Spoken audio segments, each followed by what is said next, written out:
1, 2, 3, 4.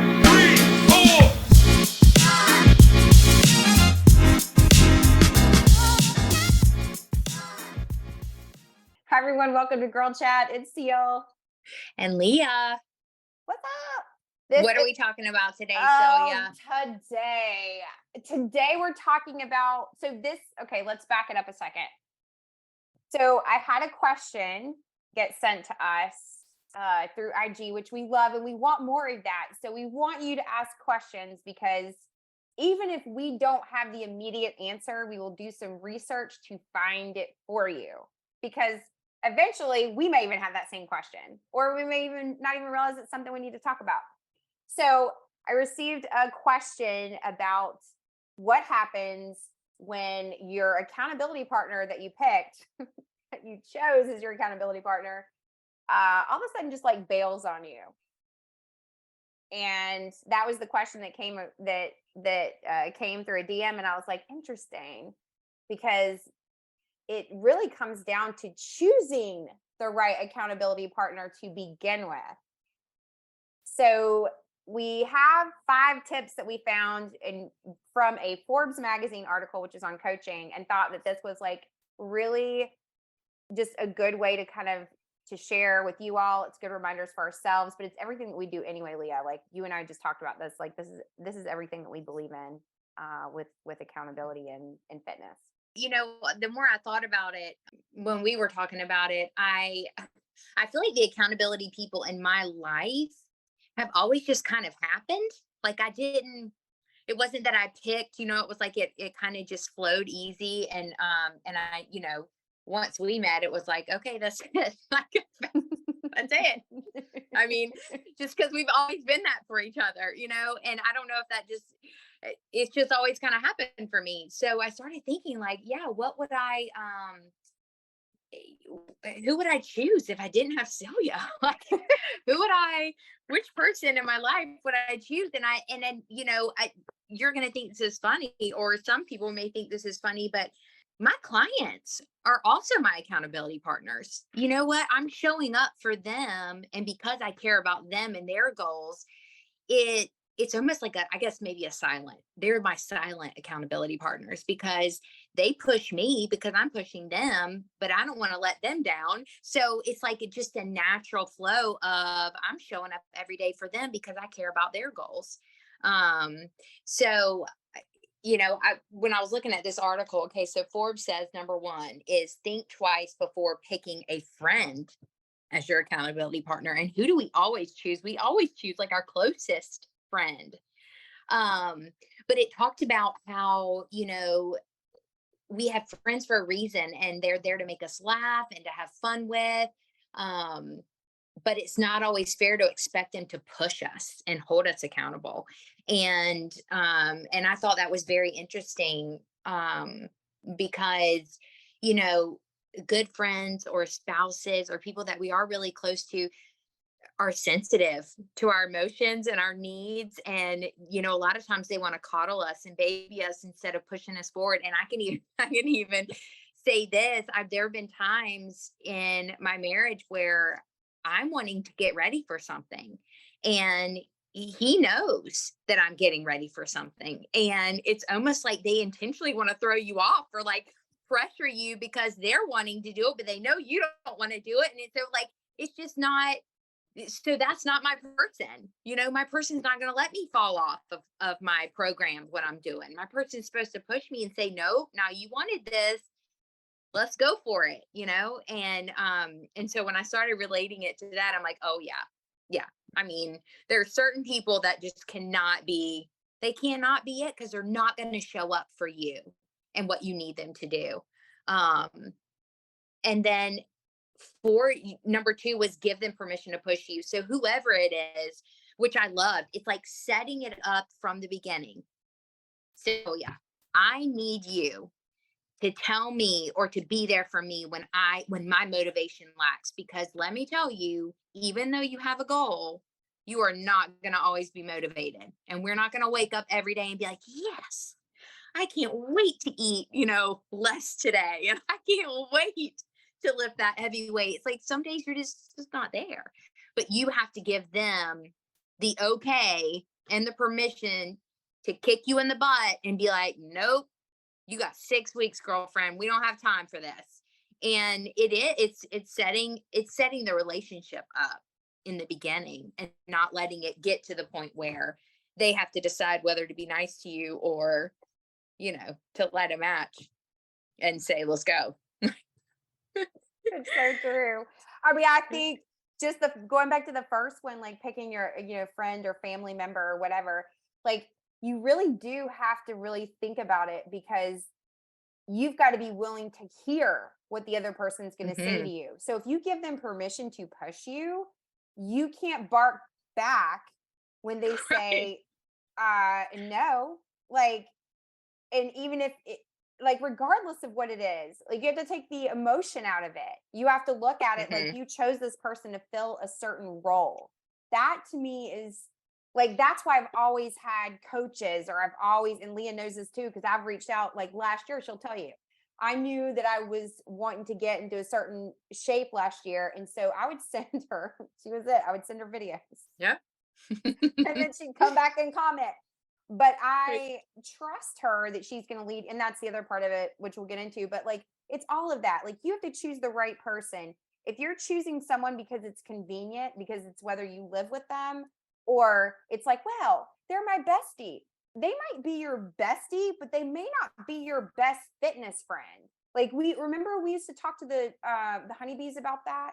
Like, Yeah. they want to hang out with their best friend, but that person doesn't go at the same level as they are, or they're not in that same space. So it's that same kind of thing. You want to make sure that you're choosing someone or hiring someone to be that for you. Because otherwise you're going to be disappointed. You're going to be frustrated. You might even have tension grow in the relationship that the other person's not even aware of, that's even a problem. And then there you go. You got a whole nother problem. A whole nother problem that you've got to solve. And then you're not even near the goal that you wanted to be, because you're in this state of frustration. So those two right there, like, that's huge. Yeah. I love how you said you had to be willing to hear. Like, you have to be willing to hear the criticism, or the, are you supposed to be eating that? Or didn't you just have a meal? Listen, this is all from experience. I live with another fitness minded person that's been that way his whole life. And it's like, sometimes it's hard to hear from those that you love. It's like, even when they're right, you're like, shut up. Like, but if that's what you've set yourself up for, it's like, you got to be willing to buck up and take it. Okay. What's number 3? Okay. So number 3 is create a plan. So, it goes back to that whole quote about, a plan the work. Right. Like, it's either a goal or it's a wish, you got one or the other. You can wish you want to be there. You can dream about it. You can envision it. Talk about it. You can even announce to the world that that's what you're going to do. But if you have no plan, you will not arrive. Right. Unfortunately. I've been there so many times where I've started and I'm like, nope. I've been floundering for like 2 weeks. And I give myself 2 weeks, because that's every time I start something, I'm like, okay, 2 weeks, because it takes a little bit to get adjusted, to get going. And it's like, after 2 weeks, if it's still not, I'm like, no, we're not there yet. And it's okay to acknowledge that. But sometimes it's just, you're just being lazy, Because it's cool to want something. It's cool to want something big.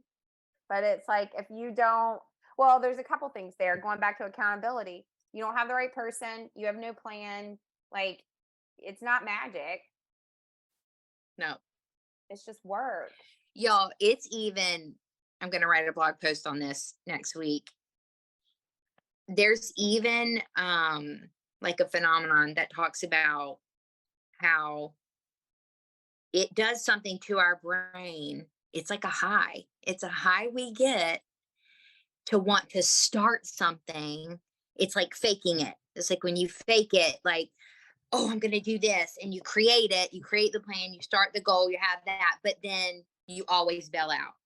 You're literally setting yourself up for that to continue to happen. It's a cycle that our brain goes through. So it's like a high to get going, and then you know you're not going to follow through. So it's like a failure repeat.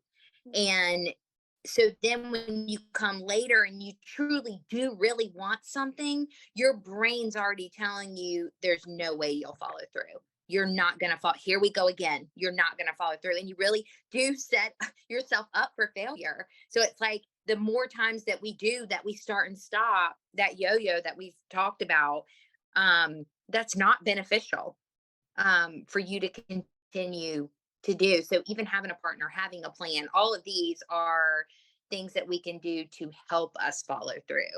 And it helps to do smaller things that may not seem like lofty goals or may not seem like you need an accountability partner for, but the more wins you have under your belt when you say, I'm going to do this, and you do it and you accomplish it, which I know we've talked about this too, that cycle, your confidence grows. And so you eventually get to the bigger, it's like start with these small little things with your accountability partner, start with these small little things with your plan and follow through on them, because it builds confidence in the big things.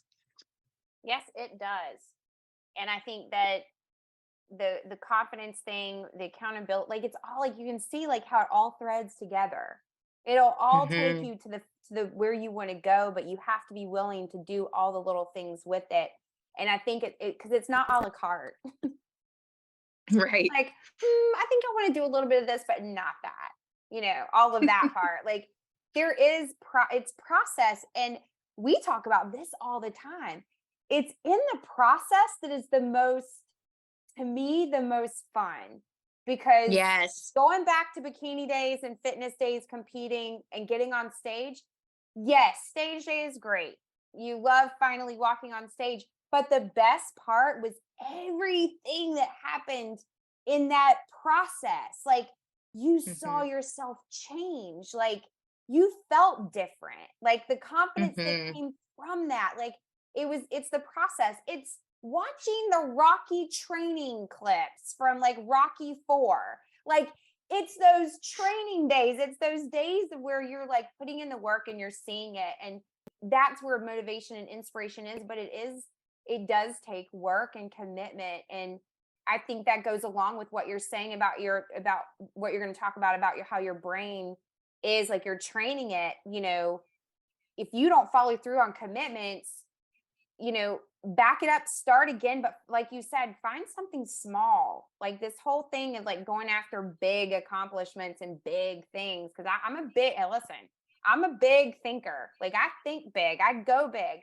But boy, have I learned like a lot of how much I appreciate the small things, like going after the little things and having to rebuild confidence with that. So yeah, I'm like a huge believer of that. And process is just like, well, to me, that is. Now, everybody else, it might not be, but the process of it is because we remember when we used to go to the gym together and we were training for that show in 2014, Leah and I would meet at the gym and we'd work out together. And it was the process that I appreciated so much at that point in Right. time, Yeah. that push. Like there was that, because when you get in with somebody to do something, and let's say your accountability partner is somebody that's doing it too. So when you're doing something together, there's like this, you're not in it alone. There's like this amazing camaraderie, this high five, that's why people love fitness communities, because like you're surrounding yourself with people that like are on the same path, want the same thing. So if you're looking for somebody to be your accountability partner, and number one, they have no desire to work out or no desire to do fitness, but that just isn't a good match. I mean, that isn't a good match. Right. Amen to that. So okay, number 4. Choosy. Be choosy. Right. That's one we added to it. Be choosy. Okay, review your progress. You want to make sure your accountability is working. So set time to review the progress and make needed adjustments. So, and this one says like a 90-day target. It's like with our clients, we do this on a weekly basis. And it's not to annoy you or harass you or anything else. But when you have a check-in day every single week and you know it's coming, you show up better. You show up because you want the high five from your accountability, but you also want the high five for yourself. I did it. I showed up and I did it this week, or I did half of it, and that's okay. Here's why, but I did show up. And we look for that as coaches. Like we look for, because we want to high five you. That's the thing. We're not waiting to like be like, oh, we caught you. You didn't do that right. Oh, you missed it. Oh, strike 3, you're out. None of that. Like we're the opposite. Like we want to be able to like cheer you on and say, yeah, girl. Like that's what I'm talking about. We had one client last week text us. She had gone kind of like MIA for a minute, and then she texts and she's like, I'm doing a check-in, like, yo, what's happening? Like, what's going on? Because we haven't heard from you, kind of thing. And she had us back, and she's like, I'm doing good. I've almost I got in a second workout. I'm getting ready to get my third in for the week. That was a high five because her whole goal was 3 workouts a week. High five all day long. Like that's what we're talking about. Right. But if you start small and set yourself up for things that you can win. You can win the day with. Yeah. And don't hide from it. Be honest. That's the other thing. It's like, be honest. Oh, that's the last one, is be honest.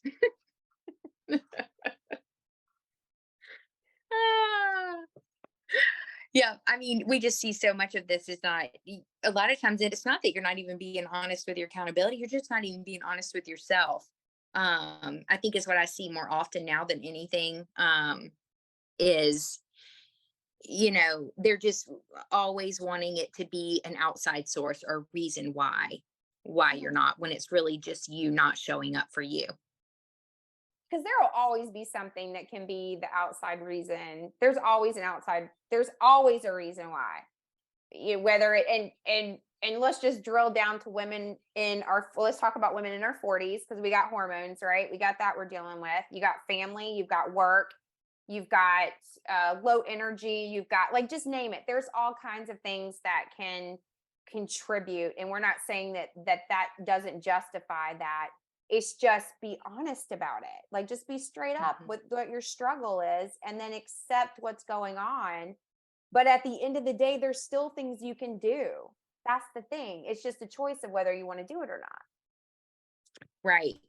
And a lot of times, you want to feel like you want to feel that motivation to go do it, and you're not. But I promise you, when you do, that's when you get the kick. That's when you get the endorphins. That's when you,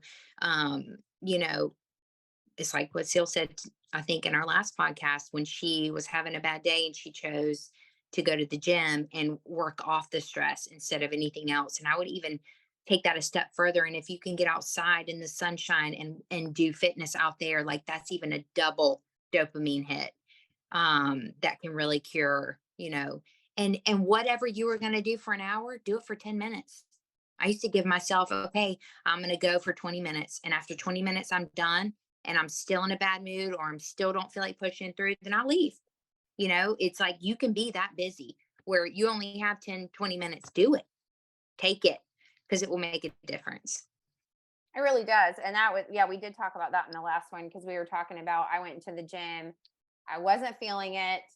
I was in the car debating. I was even going to do like the whole BS part, which is like, I'll just get on the treadmill and walk it out, or I'll just do the climb mill because it's easy. I don't have to think about it. I can just do it. And I did my warm up, and then I went over and grabbed a slam ball and like just slammed the mess out of it. And what came from that energy and that endorphin rush was like, I dug deeper. And that's where I think we can fool ourselves into thinking, even with workouts, well, I went in and I did, like, Leah told me to do bicep curls and shoulder presses and mountain climbers, like, some plan. and you went in and you did it, but you didn't really do it. Like there's a difference of whether you go in and you're just like going through the motion, or you're like, you went from like the, the easy route, which is like, oh, I can, 5 pounds will be great. And 5 pounds is nothing to you at that moment. You're just not dialed in. But the minute you go heavier, there's something about that all of a sudden you feel stronger and you feel more confident and you can push through, and there'll be a different, because that's what happened to me today. I can go through the motions all the time and work out. Like I can go into the gym and just like roll through stuff and not even think twice about it. Where today was different because it was like, I dug deep. I pushed myself hard, and it was because I was channeling the emotional side. But I think that taught me a lesson, was like, oh, sister, you haven't really been working out. You've just been doing enough to get by. Yeah. These are great. So definitely a learning curve for me, even with myself, and to fess up and be honest and say, hey, I do a lot. I've done a lot. Like I work out and I love it, but like there's a lot of times I can just go in just to say I did it, to check it off, to be like, Right. fun. But did I really do anything? I moved. But Which is not bad. no, and it's not bad. But it's like, but if I have a goal of like, okay, and I've told you, like, okay, I want to get stronger, I want to be faster, I want to do something more, like that's not going to be enough. And now I see it. Today was like a real light bulb moment for me. I was like, holy cow, like I haven't even been giving really what I need to be giving. I was surprised at or myself. what's inside. Yeah. I was like, oh.